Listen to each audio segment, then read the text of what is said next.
السلام عليكم. ما الذي حدث في ملف زميل العداوي؟ ما الذي حدث في لجنة الأخلاقيات والقضايا التأديبية؟ ما الذي حدث في ملف الفيديو المسرب؟ شنو موقفي من داك الشيء؟ شنو هما التداعيات؟ شنو هما الخلفيات؟ شنو هما القراءات؟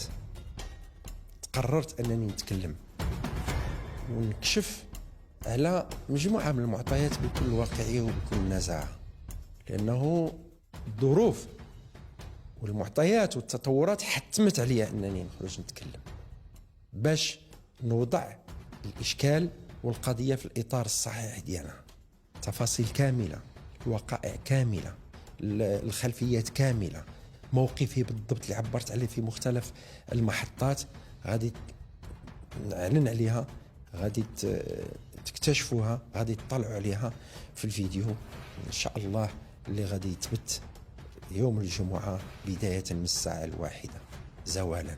انتظروا واحد الموعد اللي هو موعد هام، موعد المكاشفة، موعد قول الحقيقة في ملف الفيديو المسرب.